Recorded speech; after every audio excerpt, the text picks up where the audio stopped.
এই হারান্দা, তুমি কি পুরো গ্রামের মালিক হতে চাও নাকি? শুনলাম বাজার থেকে অনেক নতুন জিনিস এনেছো। এই রতন, এইভাবে বলিস না। নতুন কিছু চেষ্টা করছি। গ্রামের সবার প্রয়োজন তো আমাকেই মেটাতে হয়। ঠিকই বলেছো হারান্দা, তবে এই নতুন জিনিসগুলোর দাম কেমন রেখেছো? সবাই নিতে পারবে তো? পিয়া, গ্রামের কথা মাথায় রেখেই দাম রেখেছি। আমার লাভ কম হলেও সমস্যা নেই, সবার প্রয়োজন আগে।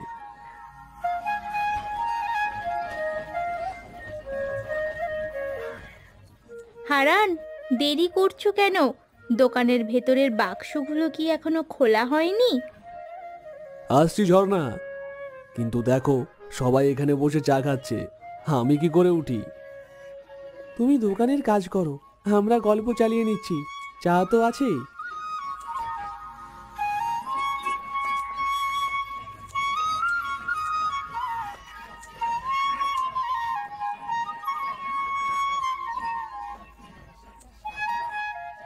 আরে, কি হালচাল হারান?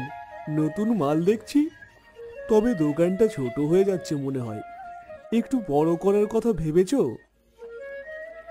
মধু, ভাবছি ঠিকই, তবে টাকা পয়সা সেভাবে জোগাড় করতে পারছি না। তাহলে একটু ধৈর্য ধরো, গ্রামে দোকানের প্রয়োজন দিন দিন বাড়বে।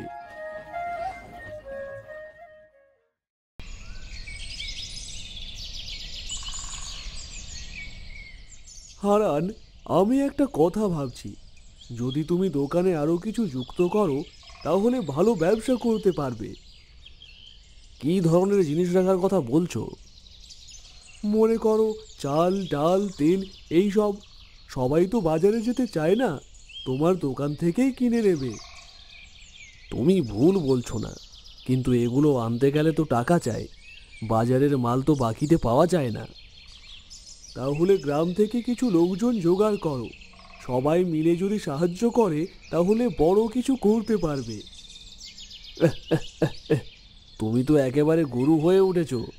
তবে তোমার কথা ভেবে দেখব।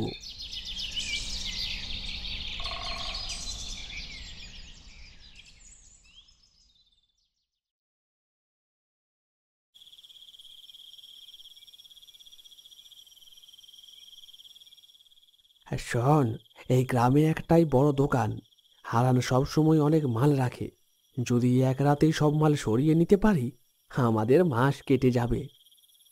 তাহলে কাল রাতের কাজটা সেরে ফেলি। দোকানের তালা খুব একটা শক্ত নয়। কিন্তু যদি কেউ দেখে ফেলে? তাতে কি, পালানোর ব্যবস্থা তো থাকবে। কাল রাতেই কাজ শুরু করব।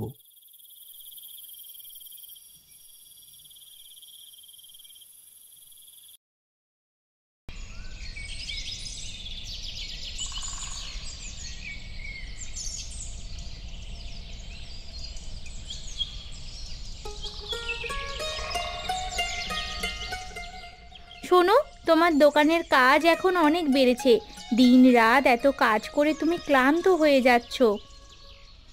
কাজ না করলে সংসার চলবে কিভাবে? আর গ্রামের সবাই আমার দোকানের ওপর নির্ভর করে। তোমার কথাটাও ঠিক, কিন্তু রাতে একা দোকান গুছিয়ে আসা ঠিক হচ্ছে না। এখন তো চোর ডাকাতের ভয় সব জায়গায়। চিন্তা করো না, আমি সব দিক খেয়াল রাখি। আর আমার দোকানে তেমন মূল্যবান কিছু থাকে না। তবে সাবধান থেকো।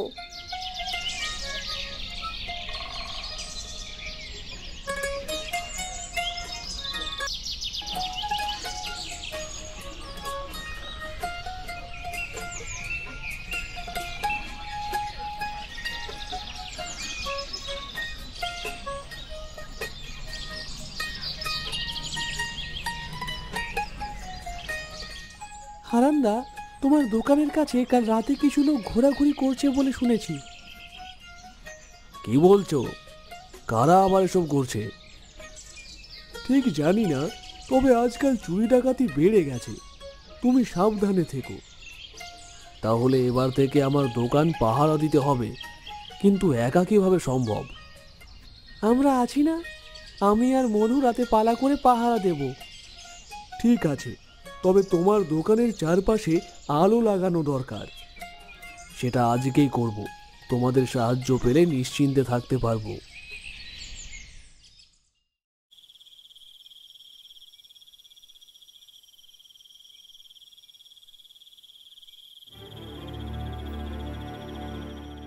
শোন, চুপচাপ কাজ সার।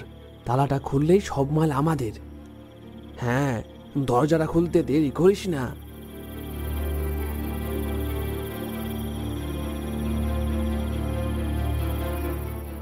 কেউ আছো?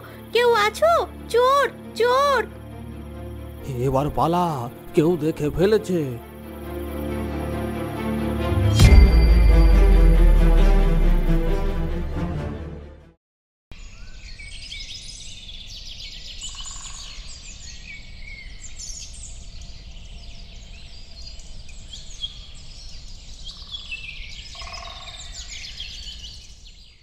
ঝর্ণা ভাবি না থাকলে তো কাল সব শেষ হয়ে যেত। কিন্তু এবার তো চোর ধরতেই হবে, এভাবে চলতে দেওয়া যায় না। তাহলে কি করব? গ্রামের সবাই মিলে একটা সিদ্ধান্ত নিতে হবে। ঠিক বলেছ, সবাই একসঙ্গে থাকলে চোর ধরতে সময় লাগবে না।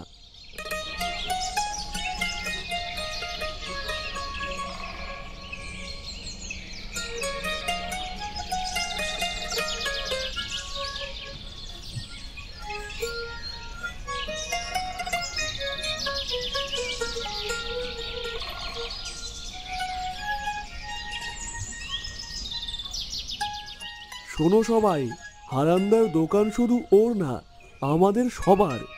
যদি চোরে দোকানের মাল নিয়ে যায় তবে আমাদেরই ক্ষতি। তাহলে কি করব?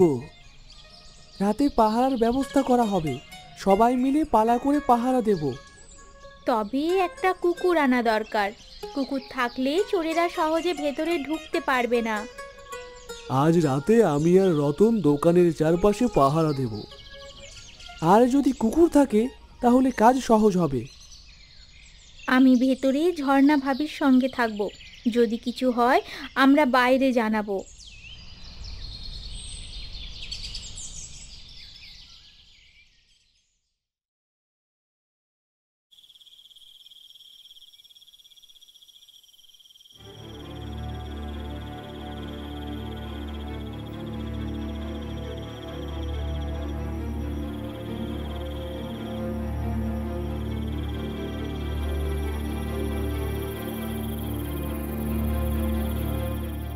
তাড়াতাড়ি কর, তালা খুলে ফেল। এই দাঁড়া, এইবার তুই পালাবি কোথায়? ধর ধর, এদের ছাড়িস না। আমাকে ছেড়ে দাও, আর কখনো এ কাজ করব না। পুলিশে খবর দাও, গ্রামে এদের জায়গা হবে না।